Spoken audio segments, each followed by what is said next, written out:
This is the Louie T Network. Hey, either you're outside or you're in the lab room.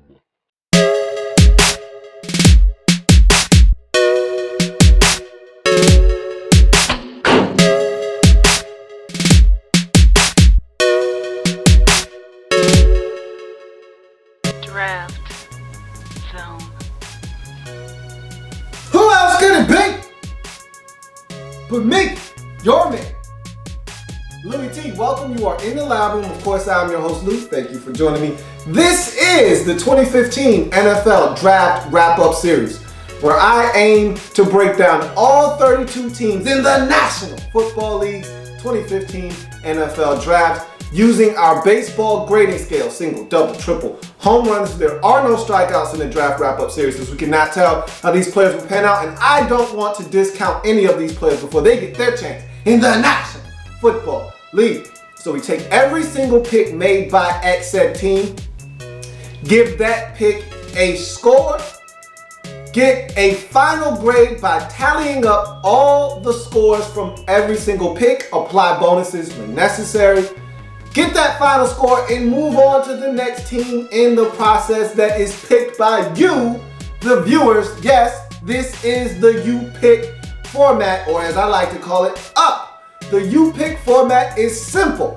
Be the very first person, very first viewer to comment in the comment section, using two simple phrases. The word next, and the team you would like to see next. I don't care how you phrase it. I don't care how you word it, as long as the word next and the team you would like to see next is somewhere in that comment, and you're first. That team will be up next on this series. And because of your viewership and your comments, the next team up is the Houston Texans. Let's talk about their 2015 NFL Draft and see if Bill O'Brien can't improve upon his 8-8 rookie campaign as the head coach in Houston. We start in the first round.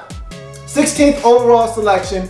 I call it no man's land in the draft, right smack dab in the middle. Cornerback out of Wake Forest, Kevin Johnson. I didn't have a chance to watch tape on Kevin Johnson prior to the draft, so really didn't know a lot about his game and where he came from and what he was as a football player. So watching this tape was very informative for me. And we start with his size. Pros, you look at his size, he's a 6 foot, 188 pound corner. To me, 6 foot is the going rate right now for the corner back position if you want to play out wide. If you're 5'11", you can get away with it. If you got a little bit of length, you're 5'10", maybe you're pushing it. 5'9" and under, unless you're a feisty, one-of-a-kind type corner like a Brent Grimes, you're not going to be able to play out wide. It's just too tough now with the size that these receivers are coming into the league with. It's just too many 6'2", 6'3", 6'4", 6'5 receivers. It's like they grow on trees nowadays. So you got to be 6 foot or better to play out on the boundary, and Kevin Johnson fits that mold. He plays with physicality. That's the next pro. And the thing I was the most impressed with him on tape was the fact that he was willing to come up and tackle. He was willing to come up and be aggressive. When in man-to-man coverage, he's one of these guys who's getting in your face, gonna put hands on you at the line of scrimmage. He was a guy that played a lot of zone coverage, and we'll touch on that here in a second. But his physicality was something that I was very impressed with on tape. You go to his next pro, outstanding tackling ability, and I just talked about that. I just touched on that. His physicality was very noticeable from the first tape that I put on. One of the first tackles that I saw him make was a wide receiver screen. Guy's trying to block him. He defeats the block, gets into the backfield, and cuts him. And he's a guy that loves to cut, but he's not one of these guys that doesn't see what he's hitting. When he cuts with a purpose. He cuts knowing that the defender or offensive football player is on the ground and he's going to be able to shoot his cuffs. A lot of these guys that are corners love to cut, but they don't see what they're hitting. They just duck their head and they hope they hit something. A lot of times they don't. This isn't that type of tackler. He comes in there with a purpose and normally gets his man on the ground. He's a good form tackler as well. He'll come in, he'll get your hips, get your legs, wrap you up, you're going down. I didn't see him miss many tackles. I saw him miss one single tackle in about 5 tapes. Very impressed with his ability to get guys on the ground. Zone coverage ability. He's one of these guys that played a lot of zone coverage at Wake, played off the football quite a bit, but again, I did see enough man-to-man coverage to whet my appetite and make me feel comfortable with him transitioning to playing some man-to-man as well as zone at the next level. So wasn't one of these guys who was strictly a zone corner, but when in zone coverage, he's very nosy and will be able to plant and drive on the football. He did that impressively at Wake Forest. So his zone coverage ability is one of the reasons why he was able to notch 7 career interceptions. He will jump a route. He will plant and drive on the football quickly, make plays. I thought he had a lot of knockaways. I thought he was very instinctive when in zone coverage. He looks for the football when in man-to-man coverage, and that is key because, again, you can't catch, you can't make a play on what you don't see. He sees the football, and I'll talk about some of the things that he does in man-to-man coverage that may get him in trouble at the next level, but he looks for the football, and to me, that is one of the prerequisites for making plays on the football, is locating the football when it is in the air. He's a durable football player. I can't state that enough. In this draft, and we'll talk about how this applies to one of the players you selected later on in the draft, but this is one of the first drafts where I've seen teams make a declaration and take a stand on injured football players. I've never seen players stop, drop, as much as I saw it in this past year's draft. And maybe I just wasn't paying attention. Maybe this isn't a new fad or trend. Maybe this is something that has been happening all along and I just didn't pay enough attention to it. But this year it seems like more so than other years, teams really took into consideration injury status and how the medical really stacks up and projecting that moving forward. So he's one of those guys that you don't worry about the medical. It's clean. 41 career starts at Wake Forest in a 4-year period. So this is a guy that was on the field constantly giving you the best that he had at Wake Forest. So that's something that you extrapolate to the next level and you feel like you're getting a guy that's going to be on the field for you more times than not. Special teams value as well. He did flirt with punt return duties in like his sophomore season. Really didn't work out too well, but he's the guy that was on most of the special teams units. He's a guy that was the first one down as a gunner on punt return several times. He's the guy that I think is going to come in day one and be an impact player on special teams. So you also get value in that avenue as well. You go to his cons. Can be a bit handsy down the field, and this was what I was talking about a little bit earlier about some of the things that he has a tendency to do down the field, and one of them is put his hands on the receiver while trying to locate the football when they are down the field. It is something that I think he's going to either get away with, like a Darrelle Revis. We know how handsy Darrelle Revis is. We know how handsy Richard Sherman is. We know how some of the more physical corners, some of the more well-established corners in the league are, and how they get away with being a little physical and handsy down the field. He's either going to be one of those guys that's allowed to be handsy and is crafty with it, or he's going to be one of those guys that's going to be notorious for being flagged, like a Brandon Browner.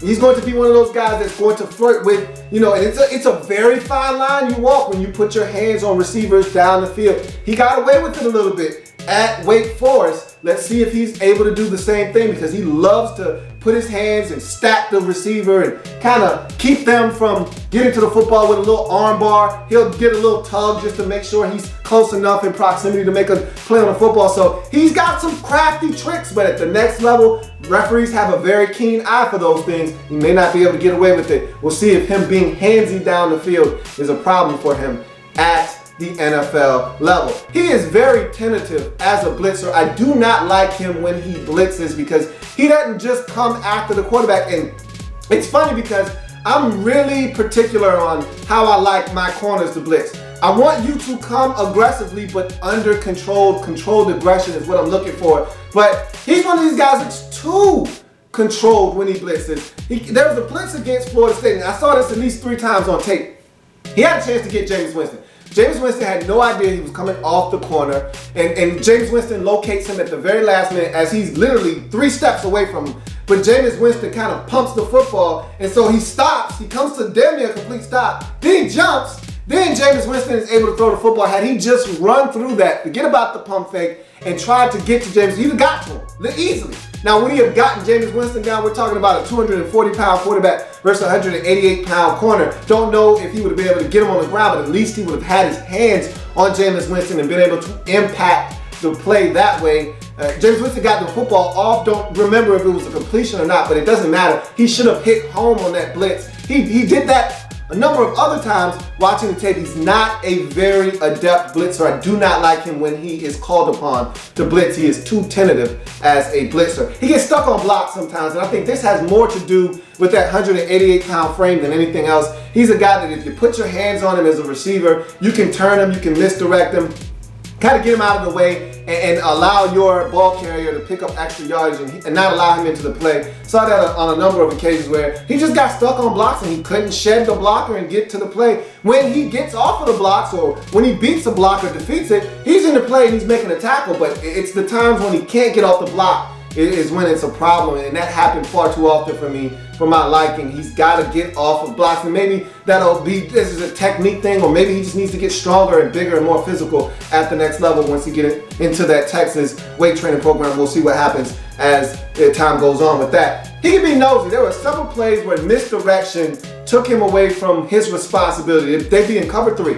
And I think it happened every single time when he was in cover 3. He's got a deep third, supposed to stay deeper than the deepest, and he gets sucked in, and it was really some good play calling on the part of the teams that he was playing against. One time, team ran a double reverse, and they had been running a lot of sweeps outside, and so when he saw that sweep action come in and he saw the reverse, he kind of got sucked up, and it really was a dummy reverse. It was just sweep action, and because all of the moves that had been outside earlier in the game, all the tosses and the stretches and the sweeps, he kind of got sucked into that, lost in the sauce. It was a fake both ways.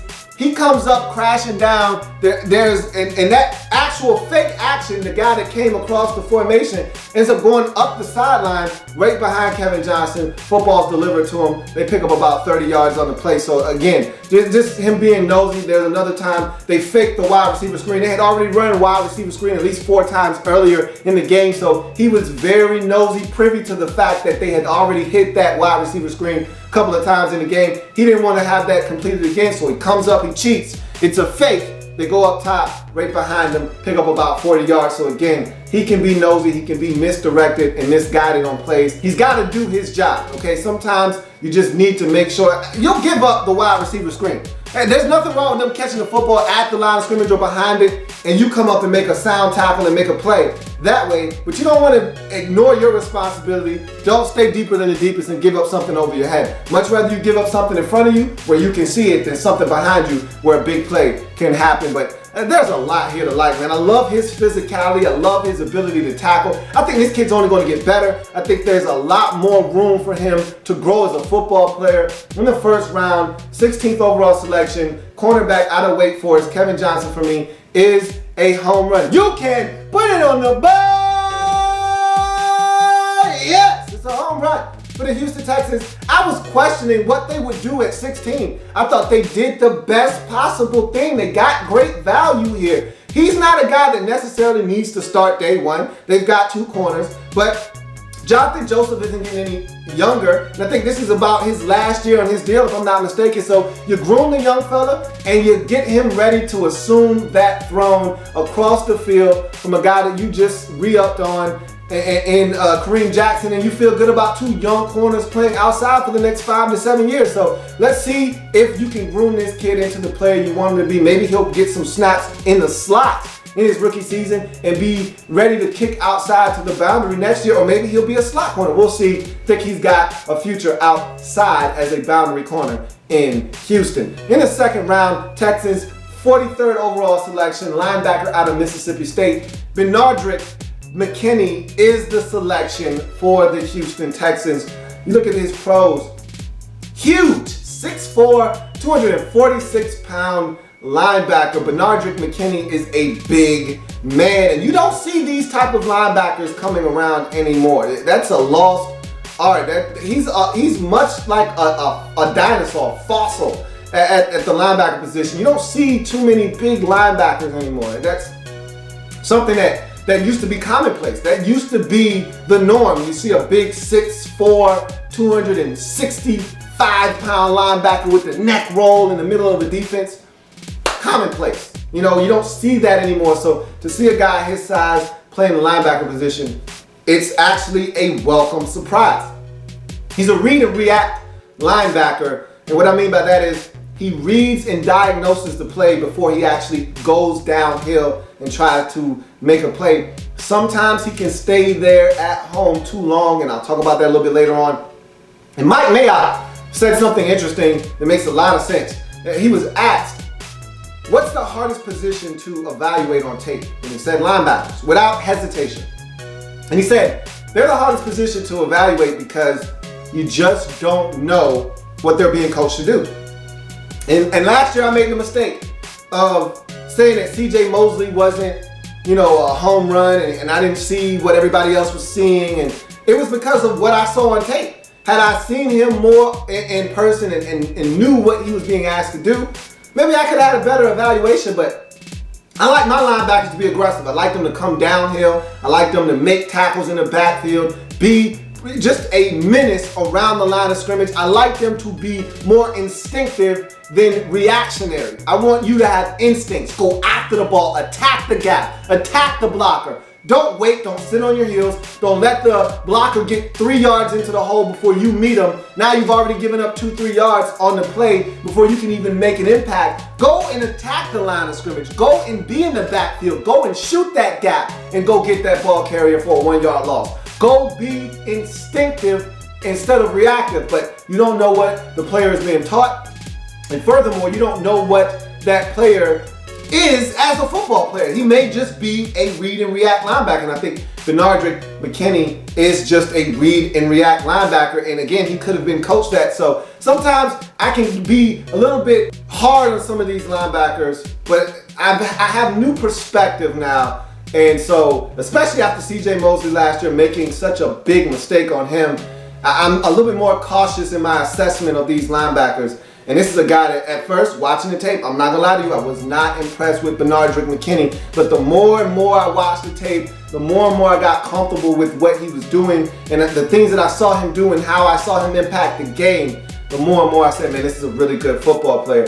He's a downhill thumper. There were so many instances of this guy. When he is unblocked, he's a problem, okay? But to me, he gets blocked a little too often, and I'll talk about that a little bit later on, but when he is unblocked, he's a problem. Someone's going to get hit and get hit really hard. There are a number of games where guys are just getting plastered by number 50, and he's coming downhill. When he gets to come downhill, full head of steam, watch out, somebody's gonna pay the price. He's a big time downhill thumper.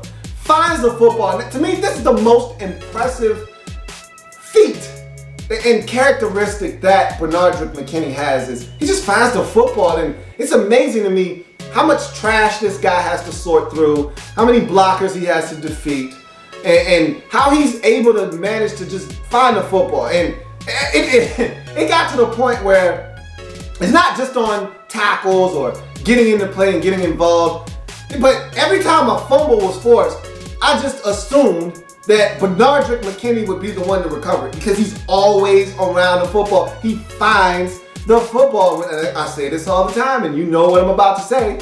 If you've been watching me, if you find the football and you're around the football, good things tend to happen. It's just a football fact. If you find the football enough, good things will happen for you, and it happens a lot in the case of Benardrick McKinney. He finds the football, sorts through trash, gets to the ball carrier, and a lot of times he's rewarded with fumble recoveries and tackles and things of that nature. He's just always around the football. He takes on blocks. And again, when you're 6'4", 250 pounds essentially, you can take on blocks. He should take on blocks, and he does take on blocks. And there's something to be said about taking on blocks head on and not sidestepping and ole out of the way and allowing a guy to seal you to the inside or to the outside and allow the ball carrier to have a clear path to run. I've seen more than my fair share of linebackers who wanted no part of lead blockers, whether it's a guard, a center, or a fullback, and they clear out a path for the running back, and it makes it so much easier for the running back to get to that second level and the third level and have big time runs. When you're a guy his size, you need to be clogging up the hole, and he does a lot of that by taking on blockers. And you can alter a play tremendously just by taking on a blocker and being in your gap and having gap integrity, having a responsibility, filling that gap. You're not gonna always make the tackle, okay? Being a linebacker doesn't mean you always make the tackle. Sometimes your responsibility is to just clog up the hole and funnel the running back elsewhere to your help. He's an athlete. He's a 4'6", 6'40" guy. And again, for a guy that's 6'4", 246 pounds, you're talking about a 250-pound linebacker that's 6'4", that's running around at a 4.66 rate. That is extremely athletic for a guy his size. He can pick him up and put him down. And a lot of times, when you get to see this speed, this athleticism is out in space, where he gets to close in on a ball carrier or close in on a quarterback, he closes the space. You see the LSU game, right down by the end zone, quarterback rolls out, he's looking to try to make something happen. Benardrick McKinney closes the space, brings him down quickly. He did it against Kentucky. He did it again in numerous tapes. I watched him close the gap, close the space on ball carriers, and get them down on the ground. He would come out of nowhere. He would be watching, waiting, strifing, and then he'd take off.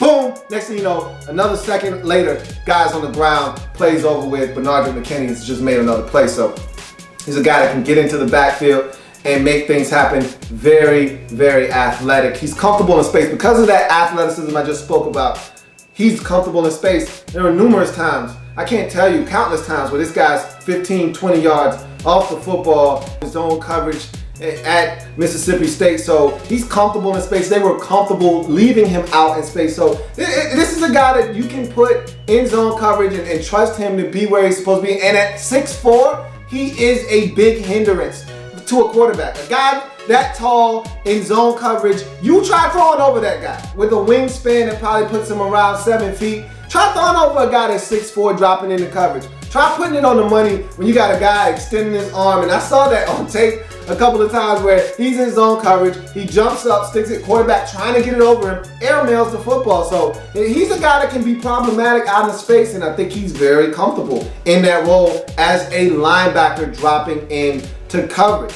He's a good blitzer. You want to see him blitzing at his best. Put on the UAB tape. This is a guy that was in the backfield in that game and hits the quarterback while he's in the end zone. I almost thought it was a safety. Quarterback throws the football up. It ends up being a beautiful one-handed interception by Preston Smith that leads to a touchdown. There's another play where he times the blitz up beautifully, gets in the backfield, sacks the quarterback, hits him pretty hard too. Like I said, downhill thumper. He gets some running room and some space. This guy is lethal. He's going to bring the hammer and drop it down on someone. So if you want to see this guy blitzing, that's the game tape to turn on, UAB tape. He can blitz and be very effective. And Mississippi State would line him up as a rusher on the edge, on the outside, and allow him to go after the quarterback. So it's not uncommon for this guy to be chasing after the quarterback. They lined him up in numerous spots at Mississippi State. He had a number of responsibilities on the defensive side of the football. He's a durable guy. Only 3 years of work at Mississippi State, played in 39 games. That really averages out to 13 games a season, which to me is 3 full seasons of college football. So this is a guy you can rely on every week to play. He didn't miss any games. He was ready to suit it up and lace up the cleats and get out there and play football each and every week. So big, durable, tough, hard-nosed football player. You don't find these guys going on trees every single day. You go to his cons.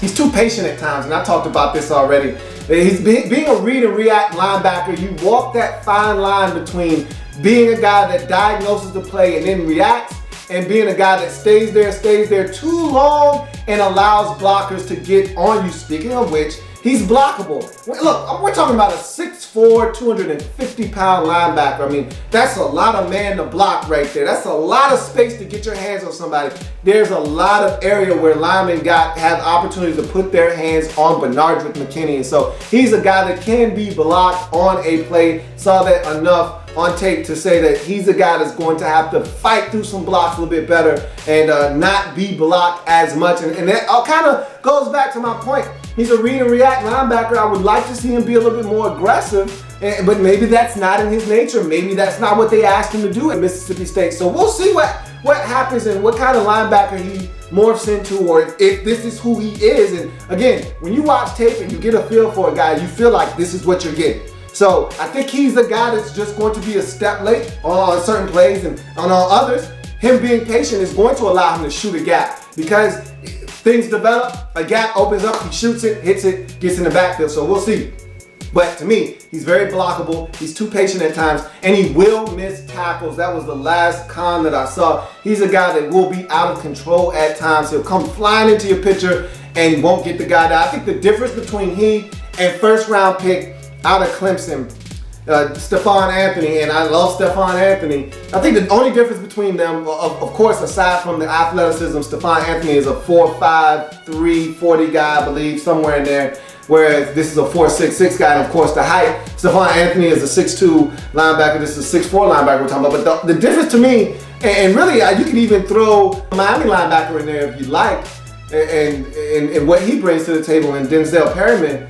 Those guys don't miss tackles. You know, I watched Denzel Perryman, I watched Stephon Anthony. They don't miss tackles very often. Whereas Benardrick McKinney, if Denzel Perryman was 6'4", 6'2", 6'1", and ran faster, he would have went ahead of Benardrick McKinney. The only difference is Benardrick McKinney ran faster, and you see that height and you're just like, man, that's very enticing. He's a big boy. But to me, Denzel Perryman and Stephon Anthony, for me, for my money, they don't miss tackles very often. They're going to get their guy on the ground. They lock in, they go get a guy, and they get him on the ground. And whereas Benardrick McKinney can be out of control at times and not get players on the ground. To me, in the second round, 43rd overall selection, this is a good pickup because you see the writing on the wall with Brian Cushing, and you know the time is ticking. You're on borrowed time with him. So you bring in a guy like this that can maybe assume the throne as the new guy in the middle of this defense at the linebacker position. To me, he's a triple. There's some things that I'm not comfortable with. I talked about him being very patient. I want him to be a little bit more instinctive and less reactionary. We'll see what happens there. I told you he's blockable, and sometimes that can lead to some big plays being given up because he's so patient that he's waiting. That allows the guard to come through the hole and seal him to the inside. Next thing you know, back follows the guard, and boom, you got a 15-yard gain there. And then, like I said, he will miss tackles. A lot of times when he misses, though, he's coming with friends. So even if he misses a tackle, you've got another guy behind you able to clean up your mess. But I'm not a big proponent of missing tackles. You get a chance to get a guy on the ground, I want you to get the guy on the ground. But he's a triple solid pick for the Texans, like what he's going to bring to the table to this football team. You go to the third round, 70th overall selection, wide receiver out of Arizona State, Jaylen Strong is the selection. I was so surprised that this guy was around this long. I mean, we were talking all process long about this guy potentially being a first round pick. If he didn't go in the first round, early second round, there was no way this guy was going to be around past, I would say, pick 40. He was going to be off the board. Somebody's going to come up and get him. And then all of a sudden, late in the process, we hear about a wrist injury and the medical. And next thing you know, this guy is a third round pick. To me, look, I don't know anything about the medical. He said he didn't have surgery, he didn't need surgery, the wrist was fine. It's a shame that he had to go and defend himself on Twitter and Instagram to all the naysayers and doubters about his injury and this, that, and the third. The guy is a big-time stud. Yeah, there are some deficiencies, and I'm not going to break them down. I've already done that in the Draft 101 Prospect Series, so if you're looking for that, you need to go and watch my Jaylen Strong breakdown as to what he is and who he is as a football player. But to me, to get the caliber of player you got in the third round, and this was a position of need that I thought you needed to address way earlier than the third round because you lost Andre Johnson, the one and only DRE, last year in free agency. So to me, you look at this guy and you get this caliber of receiver in the third round. What else do you expect me to say but it's hit hard, it's hit deep, home run in the third round. Jaylen Strong, to me, is exactly what the doctor is ordering for a Texas team that doesn't know who their quarterback is going to be. When you have a quarterback situation like the Texans do that is unstable, you want to have two receivers, and that's what you have now in Jaylen Strong and D-Hop on the other side. You want to have receivers that have huge catch radiuses where you can throw the football basically anywhere around them and have them pluck it out of the air and make plays. Both of those guys can do that. And so this is a very ideal situation for a quarterback, whomever he may be, that wins this job and comes in and is looking for inviting targets to throw the football to. I don't know anything about the wrist injury. I don't know anything about what may have dropped him to the third round. All I know is the tape speaks for itself. This is a hell of a football player, and you got to steal in the third round in wide receiver Jaylen Strong.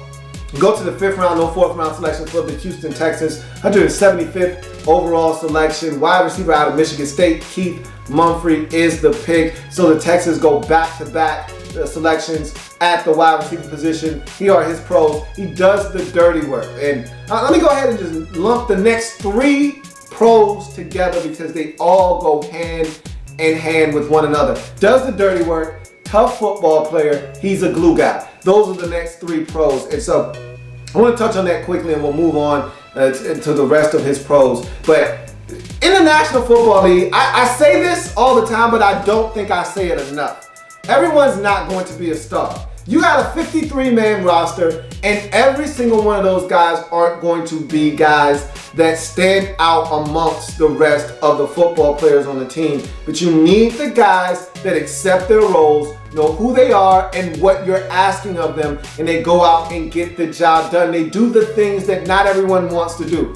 You can't ask Jaylen Strong and DeAndre Hopkins to go out and ear-hole a linebacker. They don't want to do it all the time. And I tell you right now, Jaylen Strong isn't a guy that loves to block. That's not something that he's very fond of. You need someone that is going to be willing to stick their body out there and give somebody a shoulder and put them in their place. You've got to have guys that are going to run down on special teams and make the tackle. Jaylen Strong, not going to do that. DeAndre Hopkins, not going to do that. Everybody on the team can't be a star.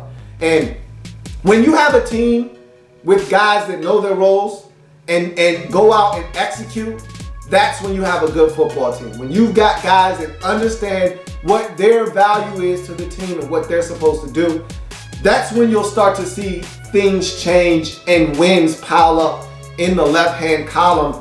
And a guy like Keith Mumphrey is exactly what you need on your football team. Not going to be flashy, not going to make a whole bunch of plays, but when his number is called, he'll give you everything he's got. He'll go out and execute, and he'll do all the little things. He'll go over the middle and make a tough catch. He'll go and ear hold a linebacker. He'll come in crack motion and seal off that defensive end. He'll run down on special teams and make a tackle. He'll do all of the little things that some guys don't want to do. He's a tough football player and he's a glue guy. You need these type of players on your football team if you're going to have a good football team.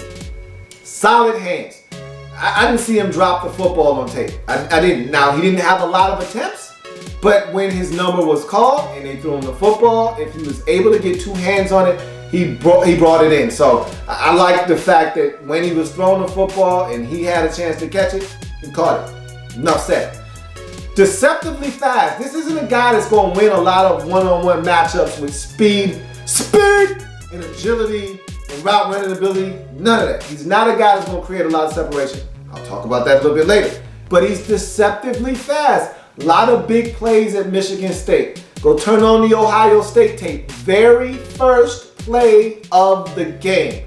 Splits double coverage. The safety fell asleep, was flat-footed. Cornerback didn't expect him to eat up his cushion the way that he did.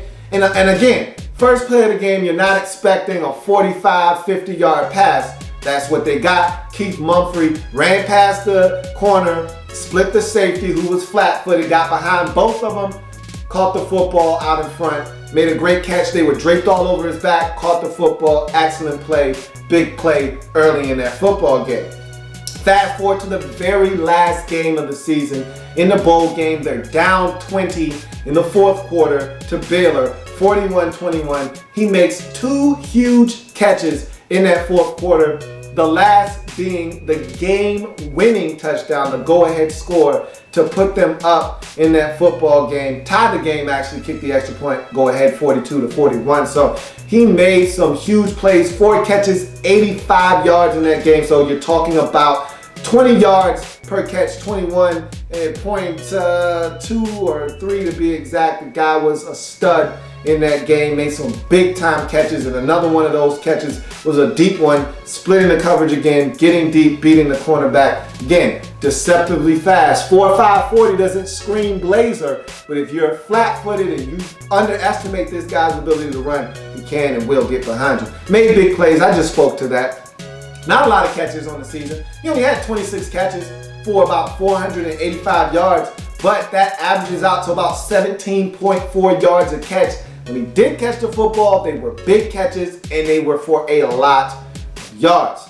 His cons: doesn't separate well. And I kind of spoke to that already. This isn't a guy that's going to win with speed. This isn't a guy that's going to win with route running ability. He's not going to separate from defenders. He's going to have to make a lot of contested catches, which he did at Michigan State. And so if he can continue to do that, do all the little things, be the tough guy on this wide receiving core, I think he'll do his job and he'll be fine on this roster. I fully expect him to make this team.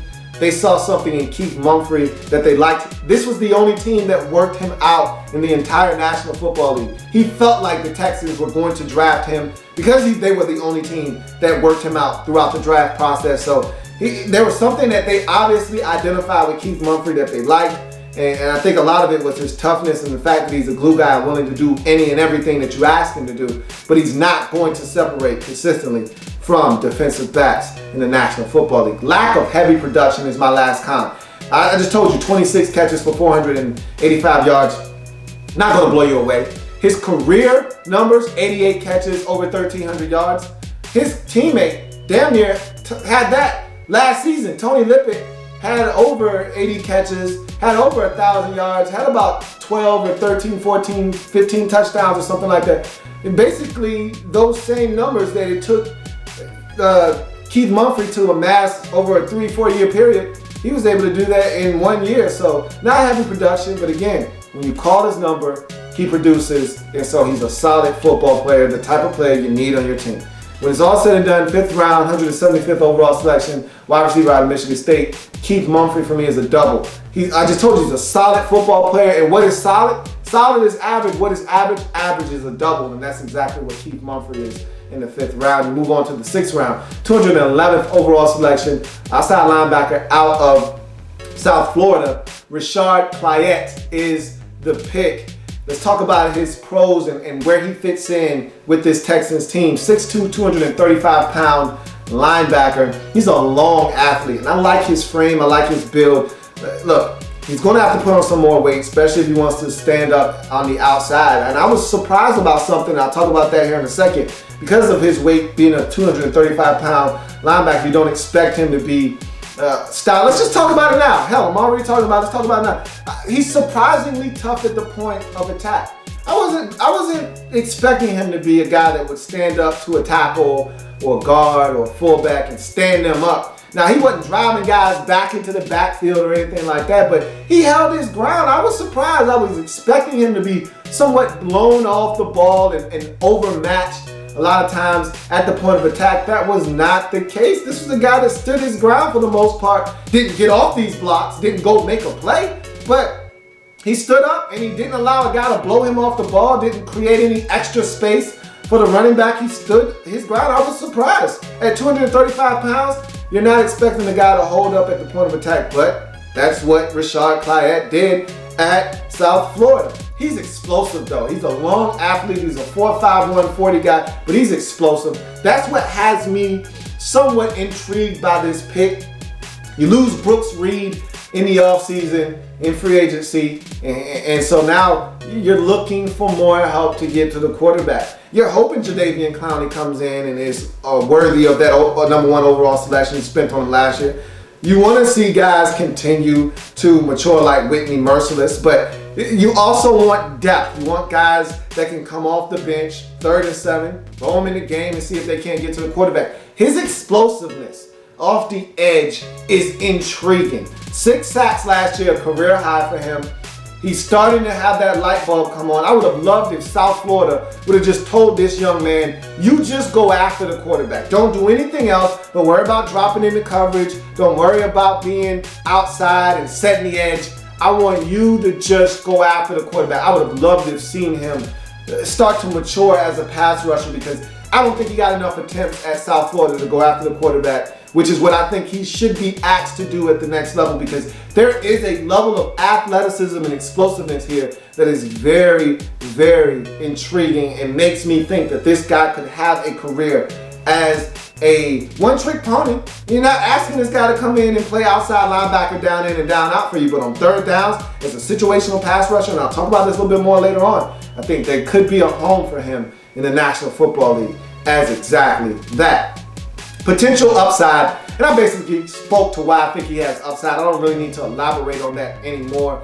Here's a guy that is raw, and you know you can take rawness and use it as a negative, or you can use it as a positive. I'm choosing to talk about it as a positive. He can become something more than what he was at the college level if he's worked on, and again, this is where coaching comes into play. 6th and 7th round picks are 6th and 7th round picks usually for a reason. They need coaching, they need to be developed. If you can do that with this kid, there could be something here that you could get in the 6th round in terms of value. His cons, he's very raw. I just talked about the upside, now I'm talking about the downside. He's raw. He's a guy that didn't play a lot of linebacker in high school. He came to college as a safety. They moved him to linebacker, and they really didn't give him a chance to mature in a set structure. They asked him to stand up. They asked him to put his hand in the dirt. They asked him to stand up outside. He never really got a chance to hone in on one particular skill. They had this guy all over the place. I would have loved it if they would have just said, hey, Rashad, just go after the quarterback. Pin your ears back. Go after the quarterback. If they would have just asked him to do that, I think this guy's value would have been greater at the next level. But I think you could be uncovering a gem because of that fact that they didn't ask him to go after the quarterback enough, to me.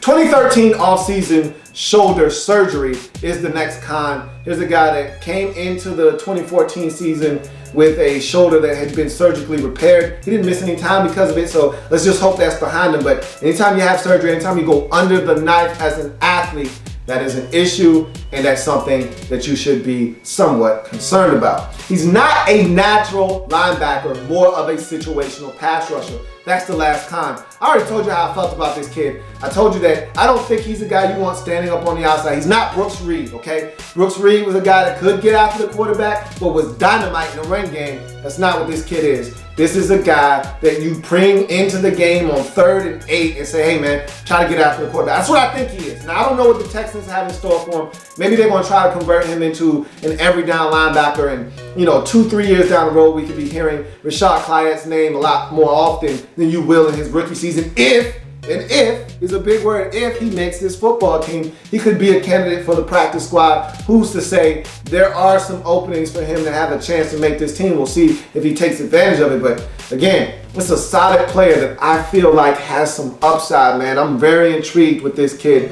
And because of that, in the 6th round, 211th overall selection, outside linebacker out of South Florida, Rashad Cliett, to me, is a double. I want to see this kid mature and learn how to get after the quarterback, use that explosiveness to get up the field and wreak havoc. There are so many talented football players in this defense already. You can add one more, it'll make this defense that much better. And with Romeo Cornell coming in, he likes bigger, longer football players, longer athletes. This guy kind of fits that mold. I think he might have a chance to make this football team. We shall see. Next 6th round selection, 216th overall selection, defensive tackle out of Rice, Christian Covington is the selection. This guy should not have been around in the 6th round, but we'll talk about why he was here in the 6th round. Let's talk about him. 6'2", 289-pound defensive tackle. Explosiveness, explosive. This guy is explosive. There are a number of plays and snaps where you see this guy and you're like, God damn it, this guy's explosive. Lower body explosion, where he gets into the backfield. There's one play against Notre Dame, first game of the season in 2014, where he literally takes the guard and blows this guy up 6 yards into the backfield. I don't know if I've ever seen that before in a collegiate game, where a guy just takes a guard and just dump trucks him into the backfield. I mean, it was crazy. He pushed him so far into the backfield that the running back actually went inside of him. Normally you push a guy in the backfield, you blow up the play. He blew up the guy so bad that the running back actually said, oh, my fault, let me just go inside of you and get up the field that way. I mean, he blew the guy up, and he can do that, and I saw him do that a number of times where he just took a guy, physically moved him against his own will, and took him 2-3 yards in the backfield, made a play on the ball carrier. This guy is very, very explosive. He's a 4'9", 40 guy too, so quietly he's an athlete, but very explosive in short areas. That quickness is ridiculous. He's got a rip move to match that explosiveness, and a swim move also that he can use to get in the backfield. And I think that makes him destructive and disruptive. That's the next pro. This is a guy that lives on the other side of the line of scrimmage, which is the next pro after that. So let's lump those two together. This guy is destructive and disruptive. He plays on the other side of the line of scrimmage. He's a guy that, when healthy, when engaged, this is a dangerous football player. He would not have been around in the 6th round had something not have happened. And again, we'll talk about that a little bit later on, but this is a guy that I like a lot. There are a couple of things that I question. I'm going to talk about that a little bit later on, but man, is this this could be a big time gem for you late in the draft if a number of things fall into place for Christian Covington. He's a 3-down player. Because he's destructive and disruptive, he can get to the quarterback. This isn't a guy that's limited to just 1st and 2nd down trying to stop the run, take him off the field, get somebody on the field that can get to the quarterback. This guy can get to the quarterback. He's a guy that, when healthy, he is a big-time playmaker on the defensive side of football, and he can get to the quarterback. Watch some 2013 tape. He sacked Johnny Manziel twice. Watch some 2014 tape. Beat a guard, then beat the tackle at the same time, swam inside of the tackle, pushed the guard out of the way, got to the quarterback, got a sack. This is a guy that can get to the quarterback. One year, I want to say it was his junior season, this guy had 7 sacks. This is a guy that can get to the quarterback, and you do not have to take him off the field on 3rd downs. This is a 3-down football player. Bloodlines, his dad is a Hall of Fame football player in the CFL. Christian Covington is from Canada, so he's a Canadian. Dad was a Hall of Fame football player in the CFL, so we're talking about a guy that knows the game of football and has it in his blood to play this game. He's got a motor. He'll run sideline to sideline. Not saying that he's going to catch anybody, but he'll run sideline to sideline. He'll give you everything he's got. He's going after the play like his motor. You go to his cons. No pod. You know how I feel about that. If you're defensive line, I'd love it if you stick your hand out there, see what happens. He doesn't do that. Short limbs. I told you he's a 6'2" defensive tackle. So while that's great for leverage, because you can get up under a guy's pad much easier, you're going to win a lot more times than not. If you're 6'2" and you got a 6'5" guy in front of you, all you got to do is stay low and drive up. You're going to win the leverage battle. But in that same breath, because you're 6'2" and you don't have long arms or long legs, hard for you to get your hands on the tackle, guard, center, etc. before they get their hands on you, because they have longer limbs. They're able to stick them out, get them on you, redirect you, and stop you at the point of attack. So while it's a gift, it can also be a curse, and it is a curse when you have short limbs sometimes. To me, he's more of a 4-3 defensive tackle, more of a 3 technique than he is a 5 technique or a nose tackle, playing a 1 or a 0 tech. I don't think you can get away with that at the next level. They got away with it at Rice with him playing some 0 at times, some 1, and a lot of 3 technique. They played a 4-3 defense for the most part. Sometimes they would line up in multiple fronts and give you a 3-4 look. But to me, he's more of a base 4-3 defensive tackle. I like him in that setting more so than what the Texans were, which was a base 3-4 defense. But again, in this day and age, a lot of nickel and dime is run where you got 4 defensive linemen on the field, and he's a guy that I think you can keep on the field. But they're not drafting him for his ability to get to the quarterback. They're drafting him as a base package guy. So I think they're looking for him to be more of a 5 technique. When the guy's 289 pounds, and I don't know how much more weight he can stand to gain. I don't think this is a guy that's going to put on another 10 pounds. Maybe he will, maybe he won't. I don't think this is a guy you want in the middle as a nose. I think you're looking at him as more of a 5 technique, if you ask me. We'll see. I know you got Vince Wilfork and you drafted, and I was listening to some analysts talk, and they were saying that he was a guy that was going to be coming after the kid you drafted out of Notre Dame last year. I'm not necessarily buying it. I think this is more of a 5 technique draft pick here than anything else. We'll see. The Texans have been known to roll with some undersized nose tackles. But it wouldn't be the first time. Sean Cody was doing it for a very long time. And I wasn't a big fan of Sean Cody in Houston because of the fact that he was an undersized nose. So wouldn't be the first. It might not be the last time the Texans decide to roll with an undersized nose. We'll see. But Vince Wilfork's there. You don't have to worry about that now. But talking about the future references down the road. The love of the game has been questioned with this kid. I don't know anything about that. I don't know if he loves the game of football or not or anything. Again, I try not to get caught up in all of that. I don't know the kid, so I can't talk about that. I can't speak to that. I just never like to hear that. If it's not an issue, then it wouldn't even come up. So obviously someone thought that it was an issue. That's why it comes up. So I'm not really worried about that. Again, that's just something, you hear it, you process it, you store it in the back into the memory bank, and you keep it moving. Dislocated kneecap in 2014. That's why this guy is here in the 6th round. That's why this could be a potential steal for you, but you don't know if it will be because you haven't seen him play football since that kneecap injury. He was going to try to give it a go in the bowl game. He couldn't do it. Hurt himself late in the season in November. And because of that injury, you don't know what you're really getting out of Christian Covington. He was never the same after that dislocated kneecap. He tried to play through it. He just said, all right, you know what? I'm going to go ahead. I'm not the same guy. I'm not being as productive. We'll just go ahead, have the procedure done, and see what happens after that. So now we're talking about potentially a different football player.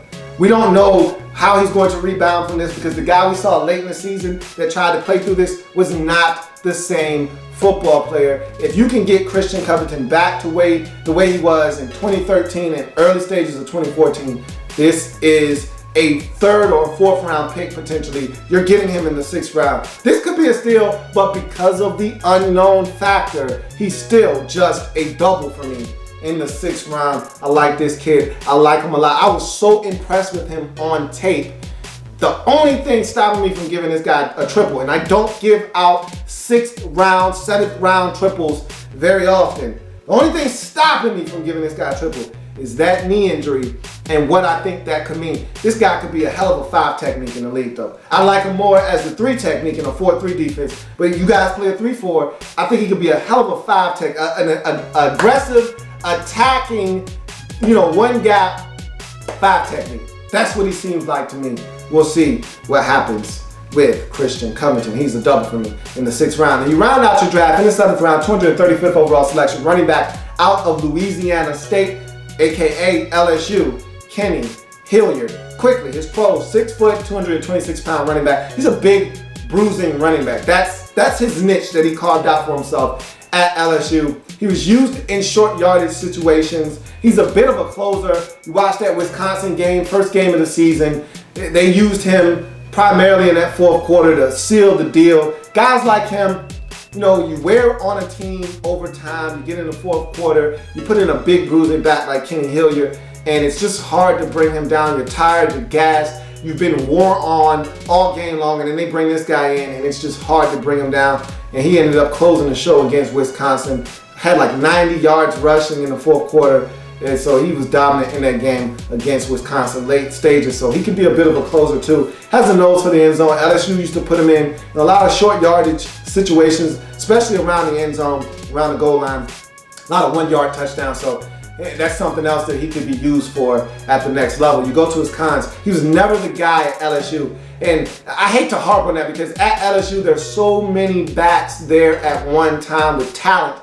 And normally no one's the guy, but he never really got his chance to be the guy.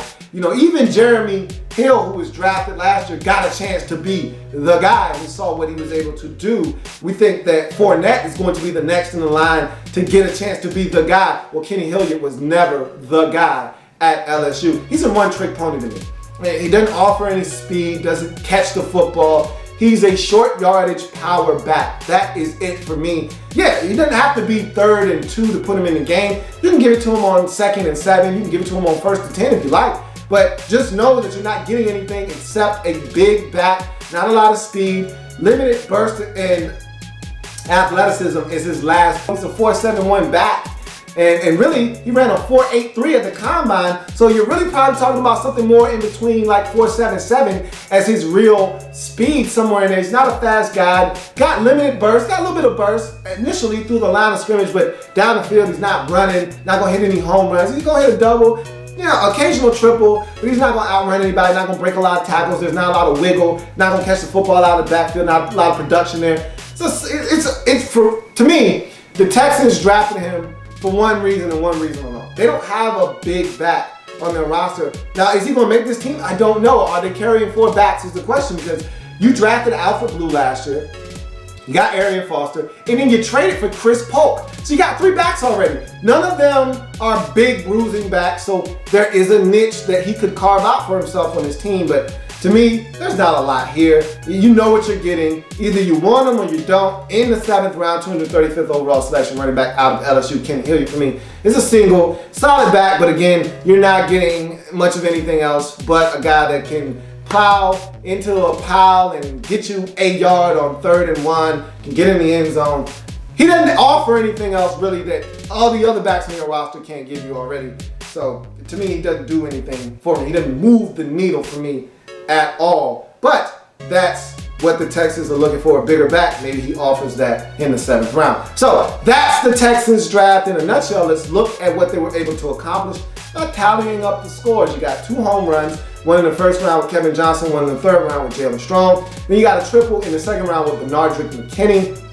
Then you have 3 triples, which nets you a triples bonus. And then you finish up the draft with 1 single in Kenny Hilliard. You tally all of that up. It's 20 points in all. You divide it by the 7 draft picks that the Texans had. You end up with a 2.85. Let's go ahead and round that up to 2.9. It's a 2.9 double for the Houston Texans in the 2015 NFL Draft. Still, no one has been able to catch the 2 front runners in the program thus far, that being the Dolphins and the Saints at 3.4. They're the only 2 triples on record thus far. Let's see if anybody else can catch up to those Saints and Dolphins and their 2015 NFL Draft. That's going to do it for me here on the program. If it happens in the National Football League, whether big or small, we cover it all here in the lab room. Come back and join me as I continue to break down anything and everything in the National Football League.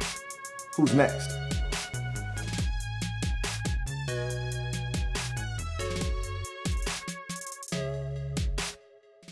There's plenty more where that came from.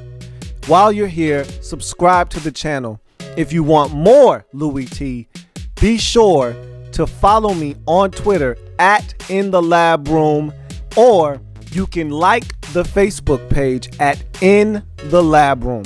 That's In The Lab Room on Facebook and at In The Lab Room on Twitter. Don't forget, subscribe to the channel if you haven't already done so.